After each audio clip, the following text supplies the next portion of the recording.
Welcome to Rise of the Rat King, where I'm documenting Theo Von's life in his own words. The legend of Theo Von began in the bayous of the South, in his hometown of Covington, Louisiana. I'm from Louisiana, man. Yeah, man, I'm from Covington, actually, Louisiana, which is a small town. I'm from the South. Anybody else from the South?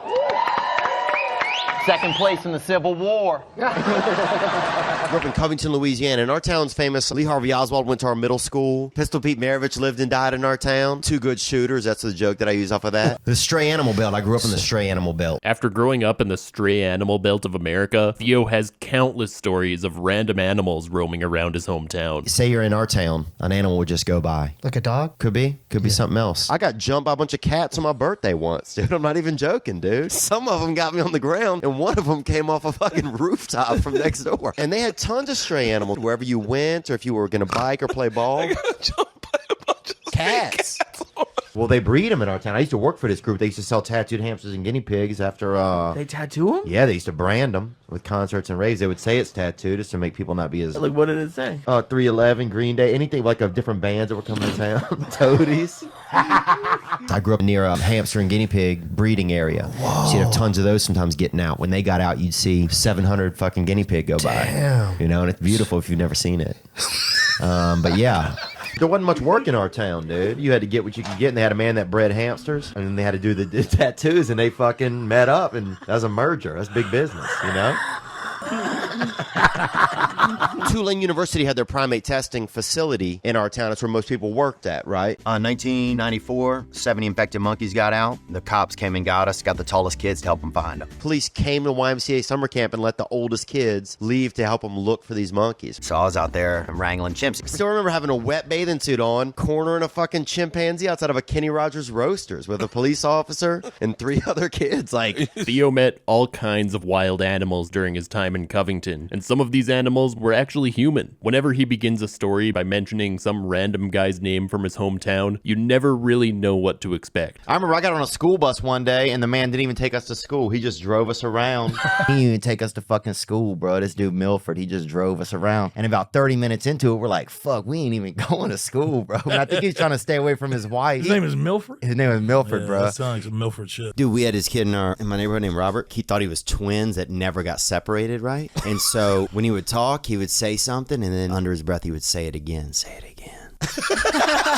And he could not stop doing it. He kept doing it. Like an echo. And you'd ask him why he did it, and he said there was twins inside him, and one of them never got out. That's so funny. Well, when I was a kid, they had a boy in our neighborhood named Mario, right? When I was young, he would shit in his yard and make me bury it. And that's how... That's how I was allowed to be friends with him. He would shit in his own yard and make me bury it in order to be able to hang out with him, right? He just asked me to do it, and I was afraid not to do it, I think. 'Cause he was a tough kid, and there was otherwise... He was going to whoop your ass. Yeah, there was no real way to hang out. So you were a poop bitch. I wasn't a poop bitch. I would say I worked in, like, janitorial services.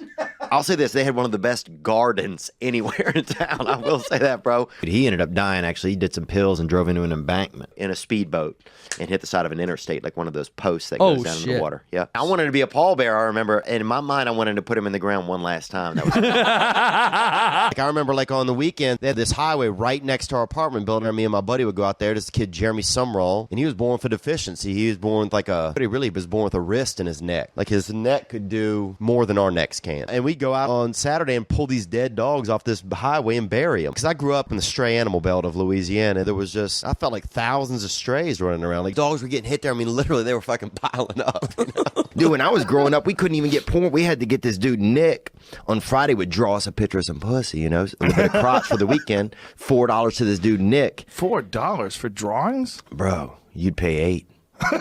You would fold that thing up, bro. You could feel it heating in your butt pocket the whole way on the bus. He was so You would good. jerk off to this guy's drawings? Oh, everybody would. We'd come back on Monday and people would have like these busted ass looking all sketches, rain on them. People was like, oh, this one got rain on it.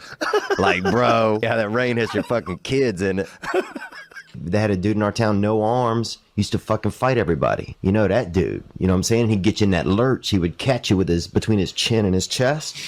He would fucking snack you like a snake. Gert was his name. He'd choke you down. He had no arm. No arms at all. And he'd fight anybody, dude. Well, he would just lurch at you. He would catch you like this. Where would he catch you? Your hand? In your neck. He would catch you neck to neck. The whole family was fucking psychos, bro. Brother had sharpened half of his teeth on one side of his mouth, dude. One of the kids was in a wheelchair. They never taught him to walk, I think. I don't even think he was crippled. They just never taught him to walk. When I was a child, at the lunch table, we'd get some kids who were mentals, or a couple of them might have been mentals, and a couple kids that were well, you know, and we'd get there and make them drink milk and then tell jokes and do stuff till one of them just blew milk out of their face, you know?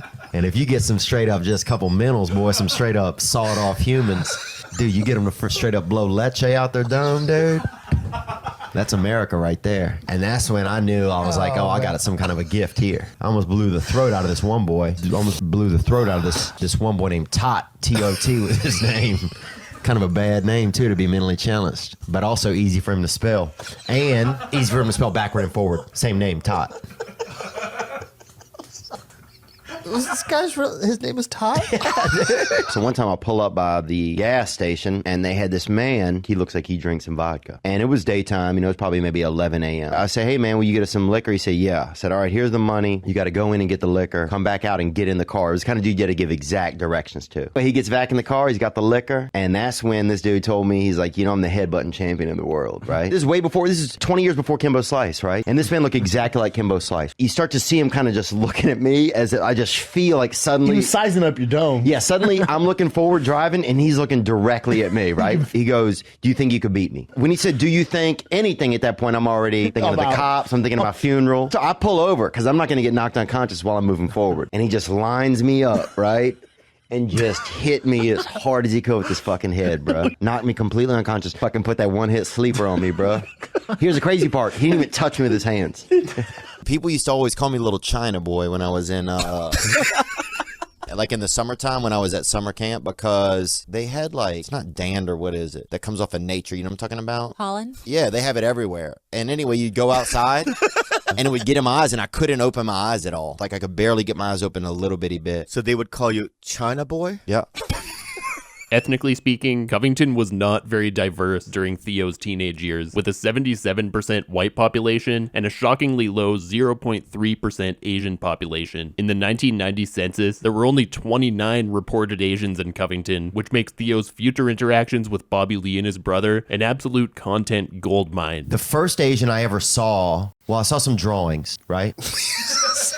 I remember definitely seeing a lot of drawings. We didn't have a lot of Asians, man. We had there was a rumor of an Asian when I was first.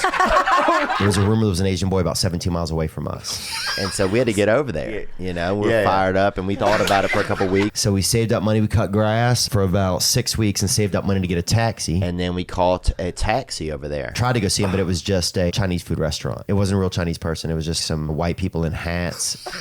The rumor...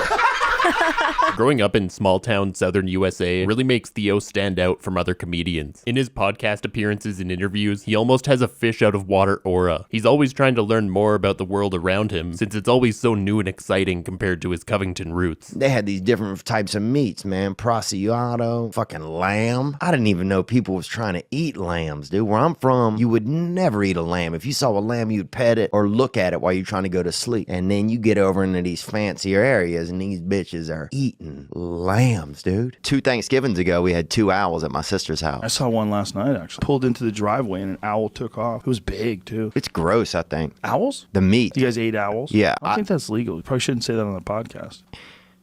Well, I didn't have a lot. I think I even spit it out. I'm not even joking. It's like Bill Clinton when he smoked that weed. But see how much little meat is on him? You think there's more. He's kidding, folks. He's not eating owls. Looking past Theo's hometown and into his personal relationships growing up, there is one person in particular who, whether intentional or not, gave Theo a very unique outlook on life. My father had me when he was 70 years old. My dad was 70 years old when I was born. Wow. Is that right? Thank you for laughing at my daddy. He was just kind of like a regular guy, maybe about 6'1", but getting shorter by the hour almost because of old age. Oh, really? Yeah, old age takes a lot of density out of your bones. That's why if you're really old, I feel like you should almost, I don't want to say like bathe in milk, but you want to get the suppositories or something. You want to hide calcium in your ass or whatever you got to do to bone up. You know, to get marrow heavy. I'm serious. Yeah. My dad was born in 1910, you know, so it was like Wow. that. Wow. Just bizarre. How old would he be right now? He would be 106. He had cool stories and everything. They had a girl in my junior high class that I told him I had a crush on, and he's like, well, I used to hang out with her grandmother Rosemary in the 30s, so we've been there. That's what he told me. Shut up. He was cool, man. He was a cool guy. He was just old. My mom was 32, which basically makes me a product of loose skin and loose morals. His father was originally from Nicaragua, which one individual has trouble believing. My dad's from Nicaragua. Yeah. Your dad is not Nicaraguan. We might have to edit that out, dude. Dude, how do you say it? You say it Nicaragua. Bro, you are not Nicaraguan. My dad came here in 1922. He came to America from Nicaragua. Wow. And they was mahogany farmers that was over there doing mahogany. He must have been a handsome man. Pretty handsome. You know, he had looked a little, he was starting to fall off the bone a little. And your mom was cute. My mom was a rural 9. A rural 9? Yeah. Yeah, so anyway, so he died. That's how it ends, guys. I don't want to spoiler alert. How old were you? 16. He just died, man. They got him. You know who got him? The devil. Theo often talks about his father in a joking manner, but as a child growing up, he felt a deep sense of shame about having such an old father, and it caused him a lot of self-esteem issues. My dad was 70 years old when I was born, and my mother was 32. My parents, they had me call my dad by his first name instead of calling him Dad. As I started to get to know him, I was just kind of scared because, you know, he was a senior citizen, and he just kept getting older. Like, as I was getting older, he was getting older. You know, I realized that I really kind of judged my father. One of the reasons we didn't know each other very well was because of the age gap. And my parents got divorced, and we moved to like a poor area. And I guess I just started to feel like ashamed. You know, I felt ashamed of the fact that my family was poor. I felt ashamed that my dad was old and couldn't be like as much a part of my life in a lot of ways, because physically it was hampering to him, and then because my parents were separated and then he wasn't around. I love my dad. I'm grateful for him. But I've also always been a little bit angry at him. I didn't realize it. I was always angry because I didn't know him very well. One of the reasons also we didn't know each other very well was because I really judged him for being so old. You know, other kids would make fun of him, and then I kind of made fun of him. And I think sometimes I didn't even try to get to know him. Even though I was young, it wasn't my responsibility, really. It wasn't an ideal situation, but I didn't really try to get to know him. I would make the excuse, well, he shouldn't have had a kid when he was that old, you know? What was he thinking? Well, that's true. But if he doesn't have that, I don't exist. He gave me my existence, however way it happened. You know, he really gave me the most important gift, which is my experience of the world. And I judged him so much that I didn't really get to know him. I could have had more pride. You know, I wish somebody had taught me to have more pride in my family when I was young, because I didn't know. You know, I mean, I suffer from some of the isms, you know. It's always had that inner voice that was just fucked up, you know, or that anxiety and just uncertainty. Yes, I just felt judged. I felt less than. Sometimes I didn't really feel anything. But on the inside, I didn't know who I was at all. I didn't have any beliefs. I didn't have any real values. You know, I just looked at my surroundings, and I don't know. I just had felt, you don't deserve, or you're not good, or you're bad. You're a bad person or something. I don't know. You know, nobody had told me, hey man, you are okay. And you're not a bad person. And now my life has gotten better, man. It really has. Theo's mother also had an impact on him as a child. Due to the age gap in her relationship, she was the main breadwinner for the family, which according to Theo is a big reason why they weren't very close, as she was busy providing for the family and wasn't very emotionally available to Theo. My mom was just hectic, man. She just always worked. She delivered newspapers and stuff ever since I was young. She was just stressed out, I think. You know, she just worked a lot, and she had to work. You know, she had 4 children. You know, she gave us birthdays and she gave us holidays, but she had to work hard. I don't know if she had the tools really to make me feel loved, you know? And she wasn't really connected to me. How poor did you grow up? Poor. We grew up poor, man. I mean, I think our rent was $150 a month. Usually your mom fucks an old rich man. You know? My mom had 4 kids with an old poor man. You know, sometimes I think the reason I do comedy is because I wanted my mom to laugh or something when I was young, and I couldn't get her to laugh. Because I remember my dad laughing all the time, and I don't remember my mother having that at all. And I think there was always like this stress that she was stressed and I couldn't do anything. Theo doesn't often talk about his siblings, but when he does, it's mostly in a lighthearted, joking manner. I got a sister that's kind of like an exotic dancer, but she's recovering. She's kind of? Yeah. I have 2 sisters. One of them lives kind of by the interstate, and one of them actually just got fat recently, like this past year. Sorry, dude. And I'm not trying to be rude to anybody that's bigger or not. Yeah. I might be gay when I get older. Yeah. To me, you never know what life has kind of in store for you, you know, or what's around the next turn. I got another sister who married this fella, and they're real just rednecks. They live right by the interstate, like as close as you can legally get. I mean, I'm just surprised that their house doesn't just get pulled over by a cop. They are right there. I got a brother too, and he was hard to Older? love. Now he's a little easier to love. One of us hit the other one with a chair once when we were young. Oh, really? What was that over? I don't know. One of us was wearing a disguise, so I don't remember who was who. But Overall, Theo is very open about his family and his self-esteem issues, which really humanizes him to his audience. He has very few boundaries when it comes to telling embarrassing stories from his childhood. For example, he admits to being a persistent bedwetter past the age of 5, which makes him more likely to become a serial killer than the average person. you know, our neighborhood was scary. And at night I was a scared kid. I remember like I would wet the bed all the time, you know? I used to have those buzzer underwear, bro. They put these underwear on you. When the urine would hit them, a buzzer would go off, right? Oh my God. I'm not joking. Look them up online. This doctor gave them to us, dude. This dude was a bona fide doctor. One time when I was young, I heard that if an animal had urinated somewhere, that other animals couldn't come get that animal. At that point, sometimes I would urinate off my bed, around my bed in a big circle at night so that things couldn't come get me. There, I got the electric pants on, dude. You know? I'm not on fire, but I'm buzzing hard, bro.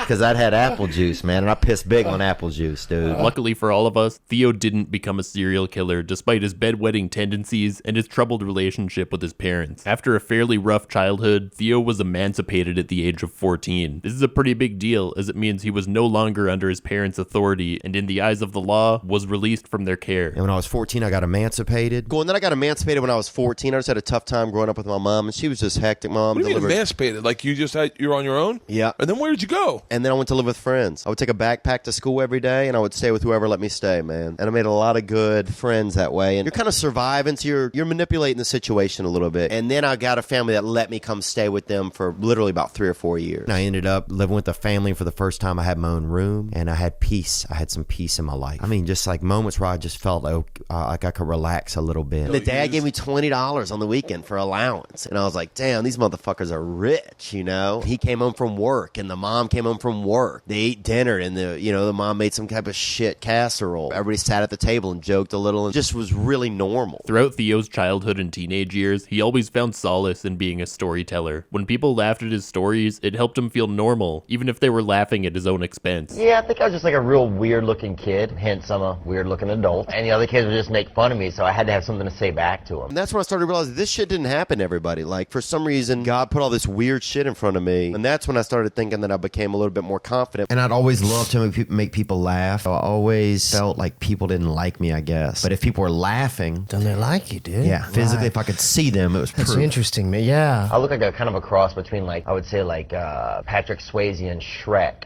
So kids were always messing with me all the time, so I just had to think of rebuttals. And so I told stories. I liked making people laugh because I knew that if they were laughing, then they were okay with me. They couldn't be hating me and laughing at the same time. And so I was a storyteller because I wanted my life to be different to other people. This storytelling ability is evident in any footage involving Theo Von. His brain is a warehouse full of stories, many of which involve self-deprecating humor about his childhood or his more recent past. Yeah, I make fun of the South, dating. My father was in his 70s when I was born. I always talk about that. Like my dad was real old, so I would just joke about that. Oh, you did bits on your dad? Yeah, I just started joking about that, man. But that's the weird thing about my family. With having that old dad, it made anything was okay to joke about, you know? And most of my family is like recovering alcoholics. I travel around and do a lot of military shows. I talk about different things that happen on tour. I actually did a show in Iraq last year and ended up hooking up with one of the girls in the military, which was kind of rare. Okay. So I guess that's a good way to support the troops, I guess. That's one way, I guess. You can do it. Not normal television fare here in the morning. Sorry, I remember one time I had pretty bad body gas on a flight, right? Bro, there was nothing I could do. It was almost like something had just, like a ghost was in me and didn't want to come out all at once. I mean, I kept blaming it on a baby, because I had a baby nearby. Fucking baby. And at one point, the lady was really buying into that it was this baby creating this scent, So she kept looking at the baby. One, she goes, ooh, that one was warm. That's what she said. And I was like, God, I got to get some help for myself. They had a place over on the west side of town I lived. Yeah. I was sleeping under, a buddy of mine had a bed, and I was sleeping under his bed for $150 a month. Oh, wow. And sometimes even in his bed sometimes. When he would be out of town or when he would leave for work, I'd climb up into his bed, dude. And I've never been heavily homosexual, but I will say this. There's nothing really gayer than getting into a man's warmth after he's already left the room, and climbing up into his bed. A man you don't even really know that much, but still catching that hit off of his temperature, You go over to somebody's house, dude, who you don't know that much. When they leave the room and get out of their bed, you get into their bed. That shit'll make a man out of you fast, dude, or it won't.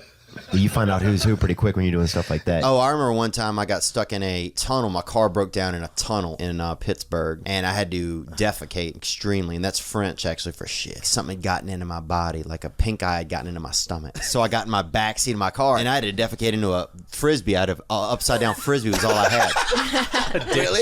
Be real. Yeah. Yeah? And so I'm in this tunnel. There were cars whizzing by. So you shit on a frisbee. I had to shit in the open. Yeah, not the top part, but the bottom part. I pulled over the car. I think honestly I'd run Why out of couldn't gas. you just shit on the ground? Why did you have to like I put was a in a plate tunnel. underneath? I'm in a tunnel, and there's only 2 lanes going each way. There's nowhere to get out in a tunnel. Yeah, and so I had to get in the back seat and defecate into this frisbee. Then wait for the cops to come. Why you called the cops? Why did the cops come? Had to call the cops. I had just shit in a frisbee in my car, and I needed help. Theo's storytelling helped him escape his Louisiana nest and enter the world of comedy and reality TV. You'll hear all about this and more in part 2 of Rise of the Rat King, so you better subscribe to my channel if you don't want to miss it. But anyways, that's it for me today, everybody, so take it easy, and I'll see you in the next one.